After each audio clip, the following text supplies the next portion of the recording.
if you are curious about the world of real world assets, what it looked like to put physical assets, or in this case, real estate on chain, we're at the fashion stage. So please join us for our, it says on chain reality.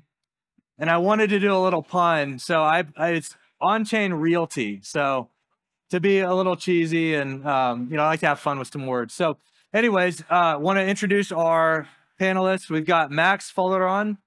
Did I pronounce that correctly? Awesome. With Fine Turtle NFT as well as Asset Cut.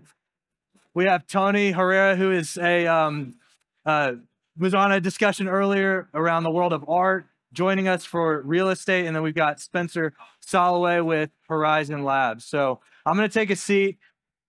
Max, let's go. I just introduced, but let's give a little bit like elevator pitch about what you've built and, you know, how you got in this space. Mics. Can we get the mics? Test. All right. Hi, guys. My name is Max Folaron. I'm a co-founder of Fine Turtle NFT and Asset Cut platform. So what we're doing is basically we want to bring tokenization into mass adoption, starting with the real estate. So with the Asset Cut, we built the asset tokenization platform. It's a marketplace for B2C where everyone can go and sign in and buy a piece of the property in Bali, Indonesia. That's what we do. That's where we were based. That's what we know. And that's what offers great returns to people. So, you know, we basically enable people to, by tokenizing assets, to start owning a piece of real estate instead of buying the whole. So we unleashing the whole economy and people can finally get into that space, into the real estate. And we merge it with the NFT because in the RWA space, everyone is talking about tokenization, but no one talks about the demand. There's no demand. So we have our NFT collection called Fine Turtle, which basically pushes the demand from the Web3 space, the demand that people who already understand the tokenization. And we basically educate them about what is RWA, and we bring them to our Asset Cut platform as our users later on. Awesome. So we merge these two things. We give also utility to the NFT. So whoever owns our NFT gets rewarded with pieces of real estate in Bali, because that's what we use royalty fees for. So we are here for the community and want to give it back. Yeah, and we'll get into some of the details on kind of the inner workings of that in just a second. But Tony, let's go ahead and I'll let you introduce yourself and how you're involved in the on-chain real estate world. Thank you for having me. So Tony Herrera, I'm with Obscura DAO, which is a photography platform, but involved mostly with real estate, involving with a couple projects. One of them is NFTFi, which is does lending. There's a couple of platforms that actually lend off of NFTs. And my start in lending or in real estate, as it reflects real estate, is that I actually, you see, I'm a punk. And so what I did is a while back, I used a bunch of punks because I was lucky enough to claim punks. So I used a bunch of punks to get some NFT, borrow off of them, and then borrow real estate. So, or to buy real estate. And so worked on that, and then recently been working with NFTFi and a platform called Fabricaland, which allows you to tokenize land. And so tokenize some land, and now looking to work with the tokenized assets, real world assets, where you can actually either borrow against them or lend on them. So happy to be here. Awesome. And then Spencer, I don't want to steal your thunder, but you have a unique maybe use case with a different form of real estate, if you will. I'll let you take it and run with it. Yeah, no, absolutely. So Spencer, VP of Ecosystem Growth at Horizon Labs. This week, I'm actually really here talking about our involvement with 8chain, which is, from the 8-Point DAO, and is going to be, one of the new homes for people who are building on chain within VAYC community, within the MAYC community, within the broader 8-Point community as well. From the Horizon Labs perspective, we also were very much involved with the launch of other deeds. And, a lot of that is going to start to come to fruition over the next couple of months and years. And, 8chain is being built out as a metaverse first, gaming first type of chain.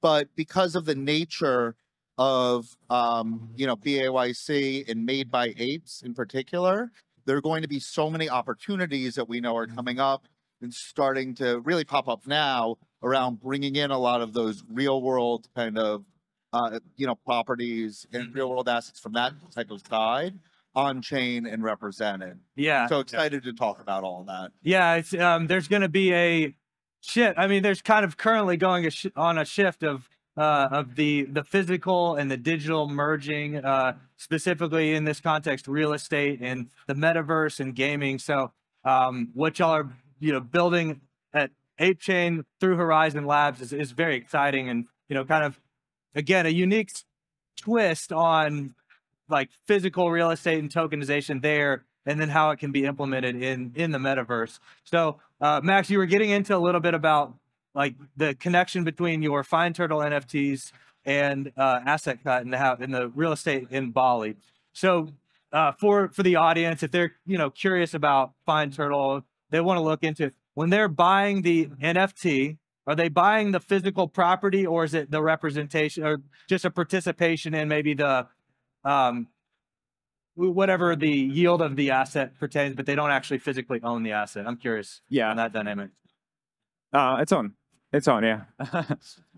Yeah, good question. So basically, with the Fine Turtle, whoever, actually we're gonna launch in 3 weeks, around 3 weeks. So that's our launch date. So we haven't launched yet. So we're gonna be minting. And regarding how it works, is like the NFT does not represent the property. We don't do it this way. NFT is just the way how people become a community interested in RWA, and we use the royalty fees from the secondary volume to give it back to community. So we use our mother company, parent company called Asset Cut, to where we tokenize assets in Bali, and we basically whoever owns the NFT, they earn they can stake it. When they stake it, they earn a Fine token. It's like an ecosystem token, and then they can redeem that token to the pieces of real estate. So it's basically like you get like few $100 of worth of real estate, for example, every single month just by holding the NFT. And then you are a legal owner of the property, not just that we as a company are. You are a legal owner of that NFT. So we put it all on the records as well, both blockchain and then into the system. We are registered in the US, so that's where we're doing it. Yeah, absolutely. And it's again unique because they're taking the approach of, and that's the thing I love about this space is there's so many avenues and kind of infrastructure that you can put in place to accomplish a similar goal. So with Fabrica.land and I could have had you on for the DeFi segment too, Tony, with the lending and the borrowing and involving real estate that way. With the way that you and you're, correct me if I'm wrong, but more of an advisor in that setting. Yes. What are you observing with putting real estate on chain? Kind of what mechanisms go along with that? What's the process that goes with taking a physical piece of land and putting it on chain? So with Fabrica.land, what they've done is they've actually worked. They're based out of the United States, so they've actually managed to work with all the states. So they've gotten where real estate in America, particularly in this case, it falls at the county level. So that has to have a record that who owns the land, coordinates. So there's a lot of jurisdictional, applications to it. I actually got involved with Fabrica.land not only because I had tokenized property, but for me I come from the immigrant space. I come from working with the marginalized communities in Southern California, and for me it was really interesting because one of the things that happens a lot. I'm from Mexico originally, and in Mexico, Central America, sometimes there are land disputes or there's disputes as to who owns the land. So for me, tokenized real estate was really interesting because like if there was ever an application on the blockchain, it's actually title, right? It's like one of the things that tokens do is that you can determine exactly who owns the token.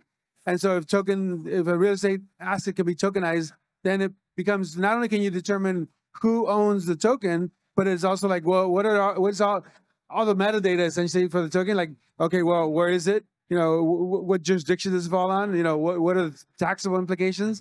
So I think that for me, it was just a kind of like a no-brainer of like, if you're in the NFT space, if you're in the tokenized art space, real estate is just like a second nature. Yeah, and what Pierre said with what we got into Galileo was real estate. He saw the use case of putting a title on chain, and then we get to be part of that evolution of other items. So that tells you just how incredibly early we are, right? The fact that we at this stage still don't have massive tokenized real estate is both shows you that it's early, and also the immense opportunity that there is for blockchain and some of the solutions.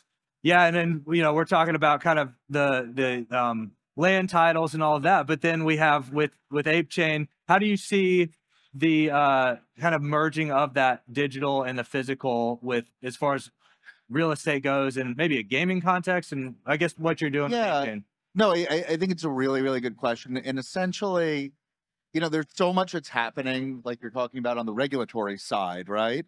And on just the making this possible, and on getting that, there. And then on our side, and on the Ape Chain side, and on the metaverse side, so much of that is going to be kind of the technological infrastructure that we want to see real estate start to get plugged into, right? But it's important because right now a lot of that is there's sort of a little bit of a shift from kind of like VR to AR, like that sort of shift that's happening. And we're seeing that on Ape Chain, right?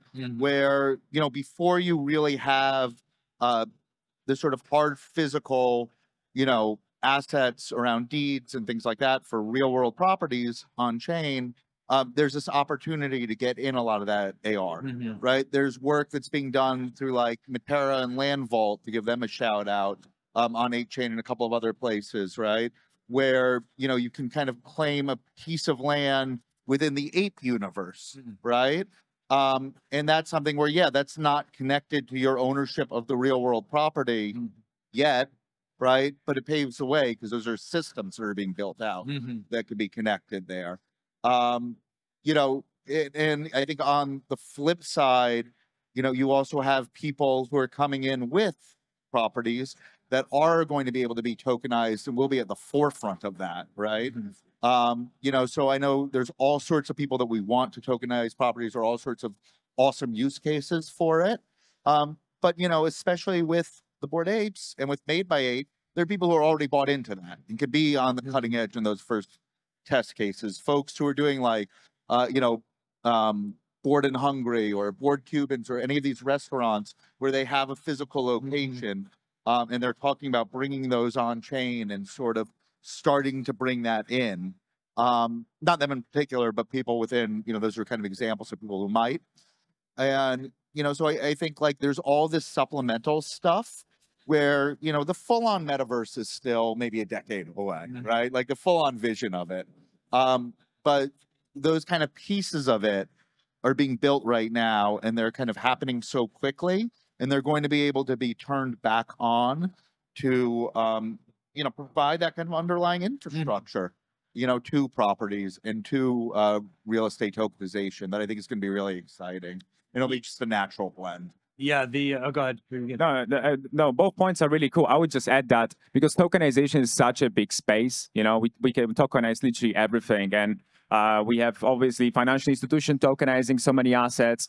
But I think we are all here trying to tokenize assets for like a retail, for like average Joe, which I think is a great potential. And what you said, Tony, you come from an immigrant background. It's like I spend a lot of time also traveling around Southeast Asia and Africa where I have the companies. And it's like, when you speak with these people, oh, I would love to own a piece of real estate somewhere abroad. I would love to earn from it, from the rental income in USD, and the whole tokenization is enabled to unlock all that wealth in the emerging economies. So I just came back from Ghana last week where I was speaking about it, and people are so excited because even like $500, $1,000 a month that they can put in, it's changing their lives in a way long-term, right? Because that's what real estate is for. So, but then you have like, I think BCG, right? This says like at least 10% of global GDP will be tokenized by 2030, and that's like a minimum.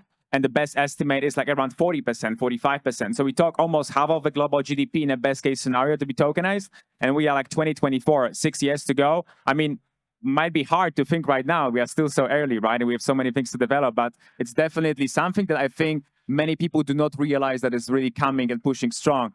And on the other hand, I don't think we ever had such a trend in a crypto space being so much supported by financial institutions, by all these giants that push all of that forward, right? So quite excited about that. Yeah, absolutely. There are so many directions that I could take as a follow-up. But Tony, I think I would be remiss if I didn't ask you about, you've been in the space for a long, I'd say an OG in the space. You've been in the space for a long time. How have you seen the evolution from when you first entered to now, where we're talking about actual, not just real estate, but even with real estate adoption, but other items and things being tokenized as well? What does that evolution look like?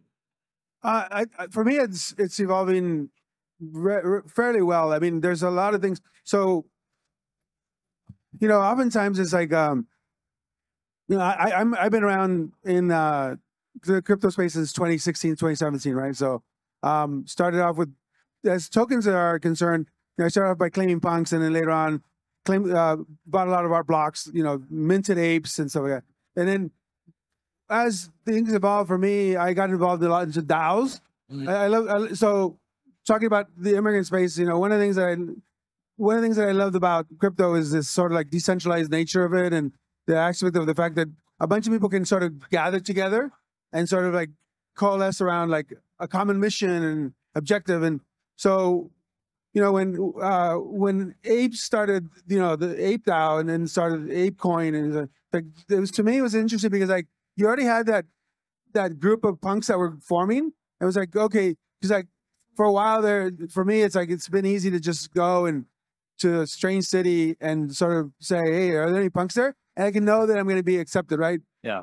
I think with tokenization, and you kind of have that same thing, right? It's like, since we're talking about real estate, we're getting closer to the process of like, okay, I could go to some city and participate in tokenized real estate. There's in Portugal, there's Luxury Hotel, which is tokenizing, and so think about it in the way I think about it is like, okay, all this tokenization is an amazing thing, because you're going to get to a point where like this wearable, like this has an NFC chip, right? I could literally use this to scan into a room. It's like, or scan into a property, right? It's like, we're there. The connecting of the dots, it happens here. It happens with these projects, right? And it's getting there. It's slowly getting there. It's not quite as fast as we'd like to have it, but for me, it's like, I'm extremely bullish on it.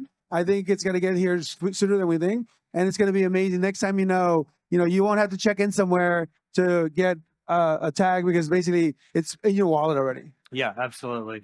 The time's flown by. We're coming up on just a couple minutes. So let's go ahead and closing thoughts. Anything you want to promote or share about what you're building or the future of real estate on chain? I think those who are not in the RWA space, I would definitely love them to engage more and see what opportunities are being created here. I know it's more like in a way, Web 2, merging Web 2 with Web 3, right? Yeah. So for some people, it's not that excited, but at the end of the day, these are hard assets, and they've been always with us for many, many, many years, decades, centuries. And this is something that's, is the key for the long-term wealth, generational wealth, as it's called. In terms of announcements, for anyone of you interested in what we're building, Find Turtle is launching in 2-3 weeks. We are doing it on Magic Eden Launchpad. We work with them. And yeah, for anyone interested in the real estate in Bali, we're doing it. We work B2C, so creating for you marketplace, which is simple, which is the key, because blockchain is too much about infrastructure, not enough about simplicity to me. So that's that's how we build the Asset Cat 4 to make it just simple. So you don't need to understand blockchain to buy tokenized assets. And yeah, I'm just very happy to be here and looking forward to RWA development. Awesome. Tony, you have any closing thoughts? No, Max put it succinctly. I mean, he did a really good job with the summary of it. No, it's just, I think the only thing that I would say is as a consumer, as we try to bring in more people into from Web 2, everybody here at this conference is already like drinking the Kool-Aid, right? Part of it for me is just onboarding new people. Like when I do crazy things like just give away physical NFTs. It's like physical stuff all the time where there's an NFC chip on it, right? Like earlier, the bicycle there, the motorbike. In the States, we call those motorcycles. Here, you guys call them motorbikes. Exactly. The motorbike, I noticed it had a couple NFC chips. It's really cool. It's like I love putting NFC chips on stuff because I'm like so you get a normie to just look at it and scan it, and force them to scan it. It's like that whole experience to me is like, so in a summary, I think just ask for more. It's just like, ask for more tokenization, ask for more experiences, ask for more simple stuff. The simpler it is, the easier it is that we're going to onboard normies. Absolutely. Spencer, go ahead. Closing thoughts. Yeah, no, I think to me, one of the most important things is the fact that as we're tokenizing real estate, right, we're not tokenizing it just so that like it's easier to trade between large, right, holding companies. A big part of it is the fact that everything's going to become more communal, right? It's going to become more community-based. It's going to give more access to that. And I think that that's one of the really, really important things that we're starting to see already, where everybody can kind of have a piece of things and kind of come together and use that DAO structure, right, to kind of build things out. And so like, I think that's something that we really need to keep in mind always as we're kind of going forward with this and as we're explaining this to people, because it's something that everybody can get involved in and that can kind of give another system of ownership. It's not just about making it easier to transfer assets. It's about, making it easier to access assets, right? Which is why when you say like, it has to be easy, that's 100% right. When it has to involve DAOs, it's 100% right. On Ape Chain, just to give a plug there, we're on an alpha testnet today. So you can all, get to me on any platform, Telegram, Twitter, wherever you'd like. I'm always happy to chat about that, help people get set up. We will be live on mainnet this summer.